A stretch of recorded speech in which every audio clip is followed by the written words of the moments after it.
दोस्तों, पुराने शिक्षक साथियों और हमारे होने वाले नए शिक्षक साथियों, आप सभी इस बात से भली-भांति अवगत हैं कि आप सब पीपीएससी की तैयारी कर रहे हैं, जो शिक्षक के भर्ती के लिए लिया जाएगा। तो आप सब इस बात को लेकर परेशान होंगे कि सवाल कहाँ से पूछेंगे, अभी इतना कम समय में क्या पढ़ें। तो सबसे बेस्ट यही है कि नोटिफिकेशन के अकॉर्डिंग उसमें बताया गया है कि SCERT का बुक आपको पढ़ना है और आपकी अर्हता जहाँ तक है, यानी आप 12वीं क्लास के सर्टिफिकेट को लेकर बहाली लेंगे तो आपको 1 क्लास से 12 क्लास तक की किताबों को देखना चाहिए। इसके अलावा आपको ज़्यादा दिमाग नहीं लगाना चाहिए। इसलिए मैं कोशिश कर रहा हूँ कि 1 क्लास से 12 क्लास तक की किताबों को थोड़ा समझाऊँ आप लोगों को और आप इससे फ़ायदा उठाएं। ये कक्षा 7 का इतिहास का पहला चैप्टर है, हमारा अतीत। अतीत तो आप सब समझते ही है। अतीत का माना होता है बीता हुआ कल, यानी हमारे इस दुनिया में जो भी गुज़र चुका है, ये जो बातें हो चुकी है वो सब अतीत में आते हैं, जिन्हें हम इतिहास भी कह सकते हैं। तो इस किताब में आप ये समझेंगे चैप्टर वाइज कि कब क्या हुआ। तो पहला चैप्टर आपका दिया है हमारा अतीत। हम सभी को शायद ये पता होगा, बहुत लोगों को, और कुछ लोगों को पता नहीं है। तो जान लीजिए ये जो दुनिया शुरू हुई है कैसे शुरू हुई और इस दुनिया में क्या क्या बीता है। सबसे पहले एक इंसान पैदा हुआ, ये तो जानते ही हैं, और उससे फिर दूसरा इंसान, दूसरा से 2 से 4, 4 से इस तरह से इंसानों की ज़िंदगी बढ़ती गई और दुनिया में लोगों की संख्या बढ़ती गई। और फिर उन लोगों ने अपनी ज़िंदगियों को कैसे बिताया, इन चीज़ों के बारे में हम लोग पढ़ते हैं इतिहास में। इस चैप्टर में ये बताने की कोशिश किया गया है कि समाज हमारे माता पिता, परिवार, गांव, शहर, देश वगैरह वगैरह से मिलकर बना है और ये आहिस्ता आहिस्ता दुनिया में फैला। समाज सदा से ऐसा ही था या इसका धीरे धीरे विकास हुआ है, ये सब हम लोग जानते हैं। इस सवाल का जवाब हमें इतिहास से मिलता है। आप यह भी जानते होंगे कि इतिहास का संबंध अतीत के उस काल से है जिसके बारे में हमें लिखित साक्ष्य मिलते हैं।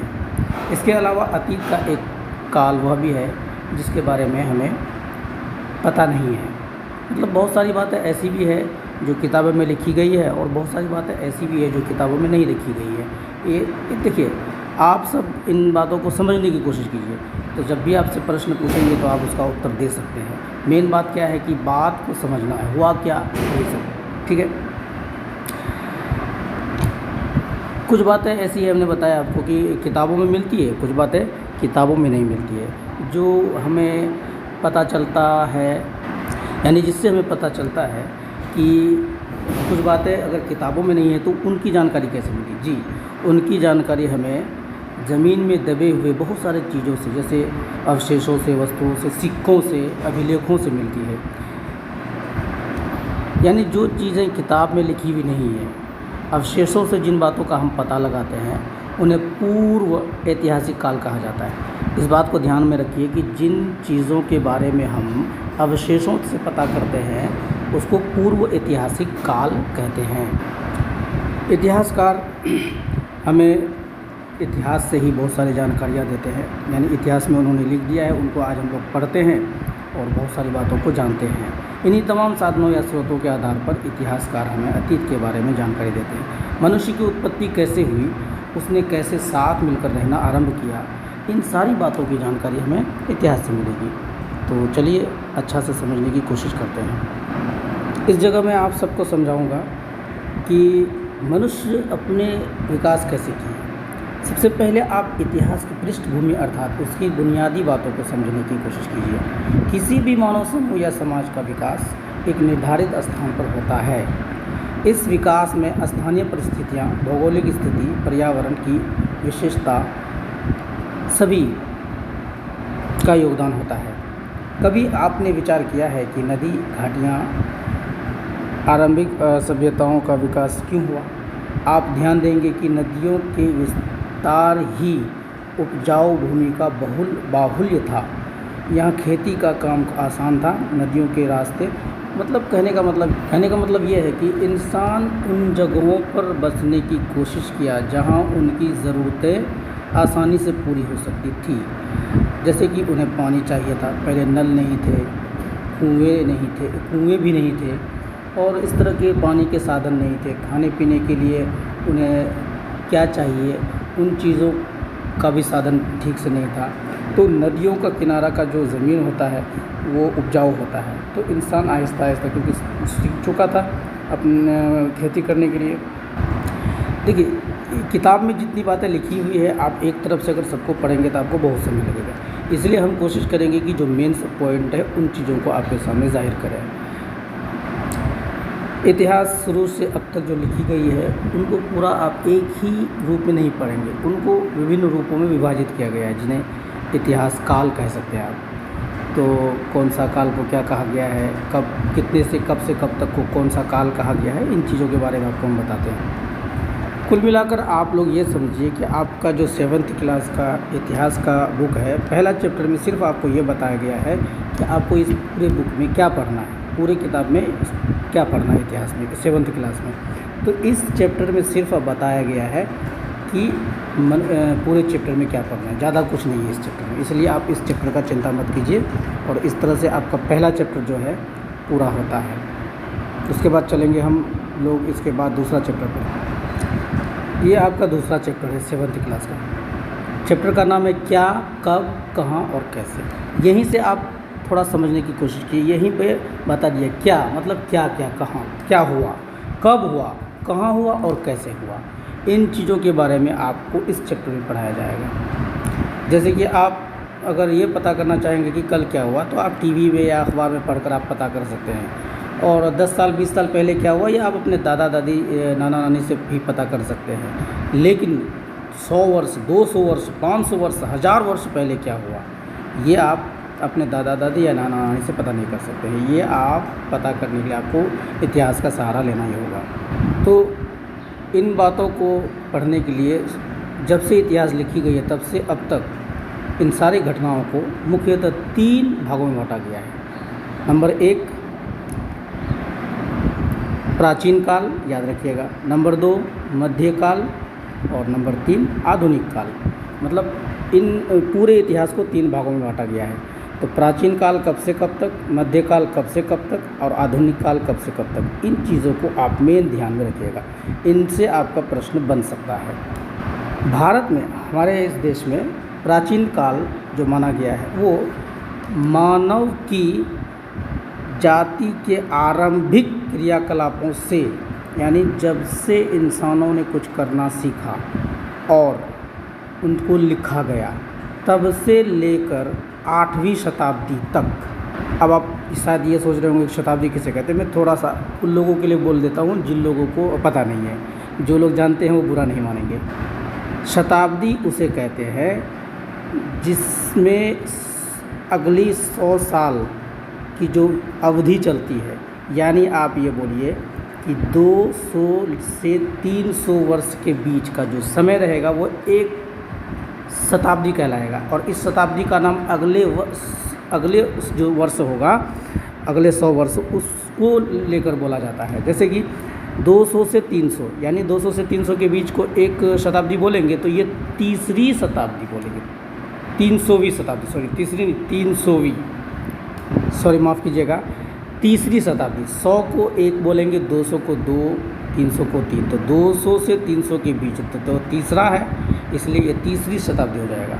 और जब 400 से 500 के बीच रहेगा तो ये 5वीं शताब्दी होगा। थोड़ा इसको आप अपने से समझ लीजिएगा, क्योंकि समझ ही लिए होंगे, थोड़ा अपना दिमाग भी लगा लीजिए।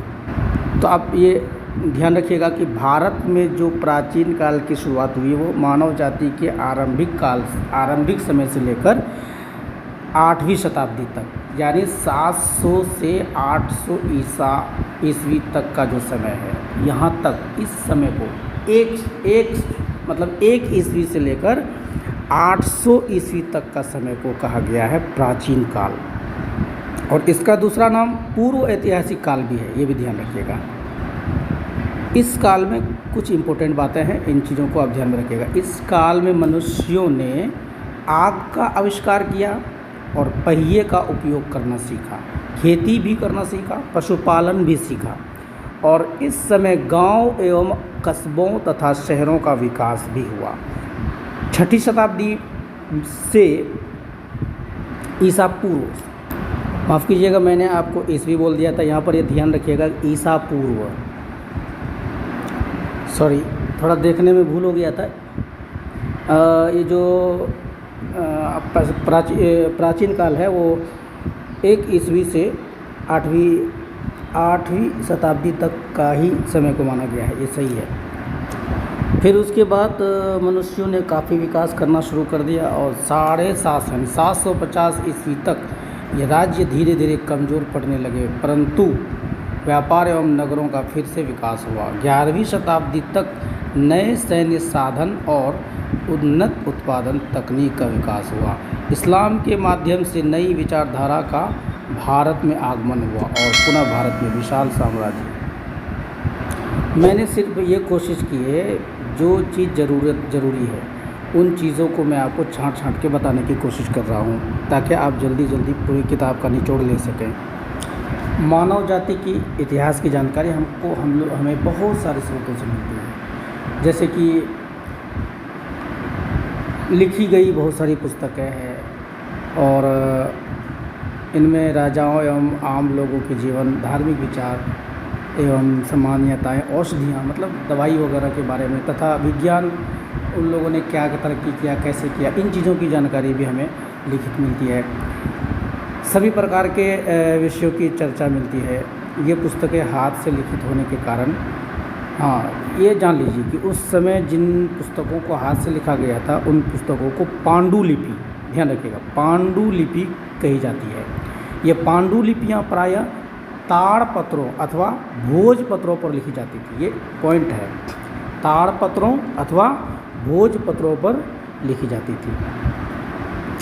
तो मैं आपको थोड़ा सा यहाँ पर टिक लगा देता हूँ, जैसे ये पांडुलिपि, और आपको ताड़पत्र या नीचे में ताड़पत्र है, भोजपत्र है, ये पॉइंट है, इनको आप नोट कर लीजिए। ये पांडुलिपियाँ अब नष्ट हो चुकी है, कुछ पुस्तकालयों एवं संग्रहालयों में सुरक्षित है। अभी भी ये कुछ जो लाइब्रेरीज़ है उन जगहों पर आपको ये मिल सकता है। पटना की खुदाबख्श लाइब्रेरी, पटना में खुदाबख्श लाइब्रेरी है, यहाँ पर भी है, एवं पौलीगंज स्थित भरतपुरा के गोपाल नारायण सिद्ध सार्वजनिक पुस्तकालय में ऐसी अनेक पांडुलिपियाँ सुरक्षित है। संग्रहालय और अन्य संस्थाओं में भी आप पांडुलिपियाँ देख सकते हैं। इसके अतिरिक्त लिखित स्रोतों में अनेक महाकाव्य, कविताएँ एवं नाटक आदि, इनमें से कई संस्कृत भाषा में लिखे गए हैं, जबकि अन्य प्राकृत, तमिल एवं कन्नड़ आदि में लिखे गए हैं। तो ठीक है, आप देख रहे हैं कि किन चीज़ों को याद रखना है। पूछ सकता है, जैसे कि वो ये पूछेगा कि उस वक्त इतिहास जो लिखी गई थी उनको क्या कहा जाता है, और ताड़पत्र ये है, और किस चीज़ में लिखी, भोजपत्र, ये चीज़ आप ध्यान रखिएगा। हम बहुत सारे इतिहास को अभिलेखों से भी प्राप्त कर सकते हैं। अभिलेख किसे कहते हैं? वो लिखा हुआ ऐसी लिखित चीज़ें जो पत्थरों पे लिखी हुई होती है, पत्थरों पे, धातुओं पे या सतहों पर, इन जगहों पर या औजारों पर लिखी होती है जो बातें, वो उनको हम लोग अभिलेख कहते हैं। अभिलेख समझ गए? ऐसी लिखित चीज़ बातें जो पत्थरों पे, दीवारों पे या लोहा यानी धातुओं वगैरह पे लिखी हो, उन्हें हम अभिलेख कहते हैं। ये आप देख रहे हैं, ये जो फ़ोटोज़ है, ये फ़ोटोज़ क्या है? उस वक्त की बनाई गई चीज़ें हैं। इन चीज़ों से भी पता लगा सकते हैं आप कि उस वक्त के लोग कैसी चीज़ों का प्रयोग करते थे। और इन स्रोतों को पुरातात्विक स्रोत कहते हैं, पुरातात्विक स्रोत कहते हैं। इनसे ये सब पता लगाया जाता है कि उस वक्त कैसे कैसे जीव थे और कैसे कपड़े पहनते थे, कैसे खाना खाते थे। देखिए, ये एक मुख्य पॉइंट है, इस पॉइंट को ध्यान में रखिएगा। डॉक्टर स्पूनर ने पटना के कुम्हार नामक स्थान में खुदाई द्वारा चंद्रगुप्त मौर्य जो राजा था के राजमहल के स्तंभ निकाले हैं। इस खुदाई में सोने के बैलों के टुकड़े प्राप्त हुए हैं। इससे मगध साम्राज्य की समृद्धि एवं भव्यता पर प्रकाश पड़ता है। ठीक है, उस ज़माने के मुद्राओं का जो अध्ययन उसको मुद्रा शास्त्र कहते हैं। रेडियोधर्मी एक विधि है जिस विधि से मनुष्यों के मरने का एज का पता लगाया जाता है, यानी मनुष्यों ही नहीं बल्कि किसी भी जीव के मरने का एज, यानी कितना दिन पहले मरा है, इसके बारे में पता लगाया था, जिसे कार्बन 14 पद्धति कहते हैं। उस ज़माने में तिथियों का जो निर्धारण होता था, यानी तारीख, वो संवत के रूप में होता था, है ना। विक्रम संवत या शक संवत, इस तरह के नाम आपने सुना होगा। इन चीज़ों के ज़रिए तारीखों का पता लगाया जाता था। आपको अभी विक्रम संवत या शक संवत के बारे में जानकारी नहीं दे रहे हैं, बल्कि आपको सिर्फ इतना बता रहे हैं कि प्राचीन काल में तिथियों का निर्धारण उस समय तिथियों, फिर उसके बाद तिथियों की गणना भारत में ईसा मसीह के जन्म से की जाती है। और इन ईसा मसीह के जन्म से जिस तिथि की गणना की जाती है उसकी गणना अंग्रेज लोग करने लगे थे।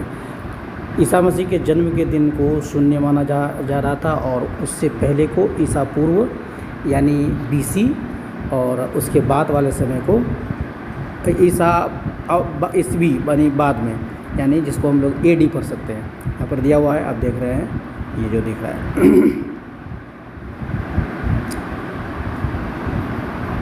प्राचीन काल से लेकर अब तक के समय को समझने के लिए भौगोलिक स्थिति को समझना जरूरी है। और भौगोलिक स्थिति या भौगोलिक दृष्टिकोण से भारत को मुख्यतः 4 भागों में बांटा गया है।